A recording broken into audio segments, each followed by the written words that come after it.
വീട്ടിൽ വരിക. എനിക്ക് ഒത്തിരി വേദനയായിരുന്നു. അത് ഞാൻ ഒരുപാട് നാൾ എന്ന് പറഞ്ഞാൽ ഇംഗ്ലീഷ് മരുന്ന് കഴിച്ചു, ഹോമിയോ കഴിച്ചു, ആയുർവേദം കഴിച്ചു. ഇതിൻ്റെ ഇടയിൽ തടയിക്കാൻ കൊണ്ടുപോയി. പക്ഷേ ഞാൻ വർഷങ്ങളോളം എന്ന് പറഞ്ഞാൽ ഒരു 8-9 വർഷത്തോളം ഞാൻ മുട്ടുവേദനയായിട്ട് ഭയങ്കര ബുദ്ധിമുട്ടിലായിരുന്നു. അതിൻ്റെ ഇടയിലെന്ന് പറഞ്ഞാൽ ഞാൻ കെയർക്രാഫ്റ്റിലെ മരുന്നായിരുന്നു കഴിച്ചുകൊണ്ടിരുന്നത്. അങ്ങനെ ഒരിക്കൽ ഞാൻ ചേട്ടനുമായി ഹോസ്പിറ്റലിൽ പോയിട്ട് വരുന്ന വഴി അവിടെ ഒരു കടയിൽ ഒരു ചെടിച്ചട്ടി വാങ്ങാനായിട്ട് കയറി. അപ്പോൾ അവിടെ ഒരു നോട്ടീസ് കണ്ടു. ആ നോട്ടീസ് എന്ന് പറഞ്ഞു കഴിഞ്ഞാൽ ആസിമിന് എന്ന പേര് ഉണ്ടായിരുന്നു. അതിൽ ഒരു മഠത്തിൻ്റെ ആണോ എന്നറിയത്തില്ല, ഒരു നമ്പരും ഉണ്ടായിരുന്നു. അങ്ങനെ ചേട്ടൻ അവിടെ ഇരുന്നുകൊണ്ട് ആ ഫോൺ ഡയൽ ചെയ്തപ്പോൾ മാഡം എടുത്ത് അത് ആ മാഡത്തിൻ്റെ പേര് സൈലന്ത്രി എന്നായിരുന്നു.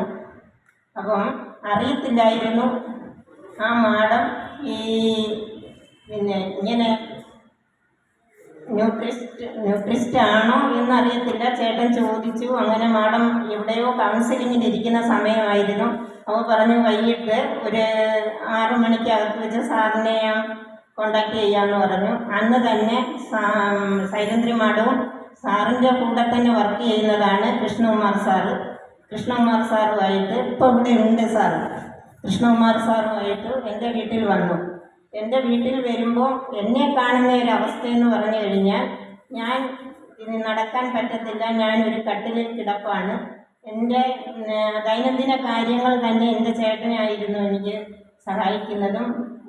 കൂടുതൽ പറയാനില്ല, എനിക്ക് ആഹാരം പാകം ചെയ്യാൻ പോലും പറ്റില്ലായിരുന്നു. എൻ്റെ ചേട്ടന് ഹോട്ടലിൽ നിന്ന് ഭക്ഷണം മേടിച്ചായിരുന്നു ഞാനും എൻ്റെ ചേട്ടനും കൂടെ കഴിച്ചിരുന്നത്.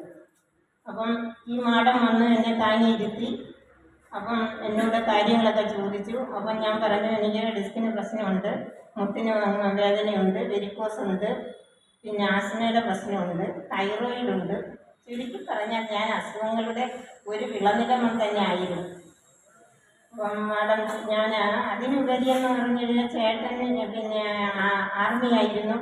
ഞങ്ങൾ ഗോകുലം മെഡിക്കൽ കോളേജിലേക്ക് എൻ്റെ മുട്ട് മാറ്റി വെക്കണമെന്ന് ഹരിപ്പാട് കെയർക്രാഫ്റ്റിലെ ഡോക്ടർ പറഞ്ഞു. അങ്ങനെ ഞങ്ങൾ മുട്ട് മാറ്റി വെക്കാൻ വേണ്ടി അവിടേക്ക് ഞങ്ങൾ ഇത് ചെയ്ത് അവിടെ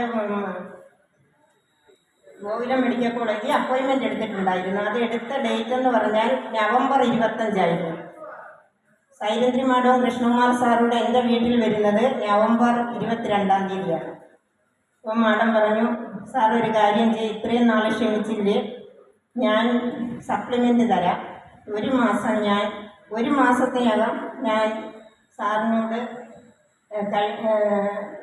ഒരു മാസത്തിനകം സാറിന് ഇതിനെന്തെങ്കിലും ഒരു മാറ്റം വരും, അതുകൊണ്ട് സാർ ഒരു മാസം ഒന്ന് ക്ഷമിക്കാവുമെന്ന് ചോദിച്ചു.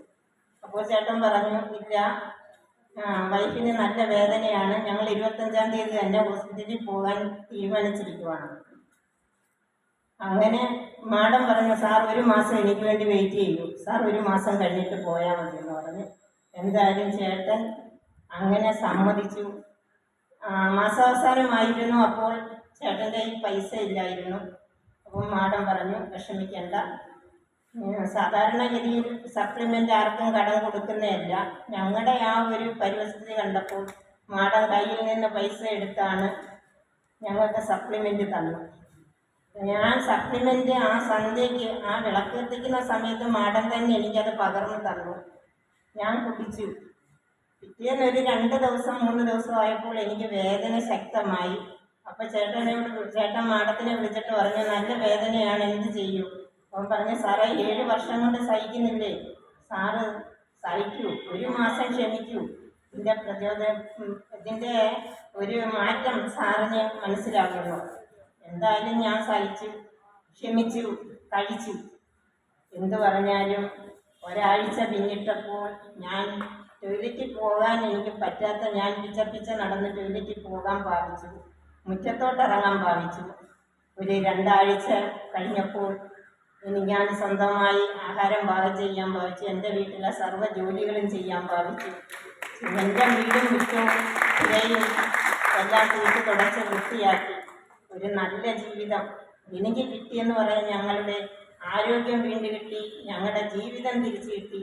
ഞാനും എൻ്റെ ചേട്ടനുമായി സന്തോഷമായിട്ട് കഴിയുന്നു. അതിനുപരി പറഞ്ഞു കഴിഞ്ഞാൽ ഞാൻ ഇപ്പോൾ എൻ്റെ മാഡമായ സൈലന്ദ്രി മാഡത്തിനൊപ്പം ഞാൻ 2ാമത്തെ മാസം മുതൽ ഫീൽഡിലിറങ്ങി എൻ്റെ മാഡത്തിനൊപ്പം ഞാൻ മാഡം കൊച്ചു കുട്ടികൾക്ക് അമ്മിഞ്ഞ പാല് നുകർന്നു കൊടുക്കുന്നത് പോലെ ഓരോ മീറ്റിങ്ങുകളിലും ഞാനും എൻ്റെ ചേട്ടനും ഒപ്പത്തിനൊപ്പം നിന്ന് ഞങ്ങൾ എല്ലായിടത്തും മാഡത്തിനൊപ്പം ഇടവും വലവുമായി ഞങ്ങളുണ്ട്. അങ്ങനെ ഒരു നല്ല ഒരു ആരോഗ്യം എനിക്കും കിട്ടി. പിന്നെ അതിനുപരി എൻ്റെ ചേട്ടന് 2 ബ്ലോക്കുകൾ 3 ബ്ലോക്ക് ഉണ്ടായിരുന്നു. അതിൽ 2 ബ്ലോക്ക് ആൻജിയോപ്ലാസ്റ്റി ചെയ്തു. ഒരെണ്ണം കൂടി ഉണ്ടായിരുന്നു. ആ ഒരെണ്ണം അലിഞ്ഞു പോകാൻ വേണ്ടി മാഡം എൻ്റെ ചേട്ടന് സപ്ലിമെൻ്റ് കൊടുത്തു. ആ സപ്ലിമെൻ്റ് കഴിച്ചു. ഞങ്ങൾ ഏപ്രിൽ 7-ാം തീയതി ചെക്കപ്പിന് വീണ്ടും ഞാനും ചേട്ടനും കൂടി ഗോകുലം മെഡിക്കൽ കോളേജിൽ ചെന്നു. ഞങ്ങൾ എല്ലാ ചെക്കപ്പുകളും ചേട്ടൻ ECG എടുത്തു, എക്കോ എടുത്തു, കംപ്ലീറ്റ് ബ്ലഡ് നോക്കി. എല്ലാം പരിശോധനയിലും എന്തു പറയാൻ, നമ്മുടെ സപ്ലിമെൻറ്റിൻ്റെ ഒരു കരുത്ത്, ഒരു ശക്തി എന്ത് വേണം പറയേണ്ടുന്നത്. എൻ്റെ ചേട്ടൻ്റെ ഷുഗറൊക്കെ നോർമലായി. കഴിച്ചുകൊണ്ടിരുന്ന 11 സൈസ് മെഡിസിനായിരുന്നു കഴിച്ചുകൊണ്ടിരുന്നത്. അതിൽ 7 മെഡിസിൻ നിർത്തി. ഇനി 4 മെഡിസിൻ മാത്രമേ ഉള്ളൂ. എനിക്ക് മെഡിസിൻ ഒന്നുമില്ല.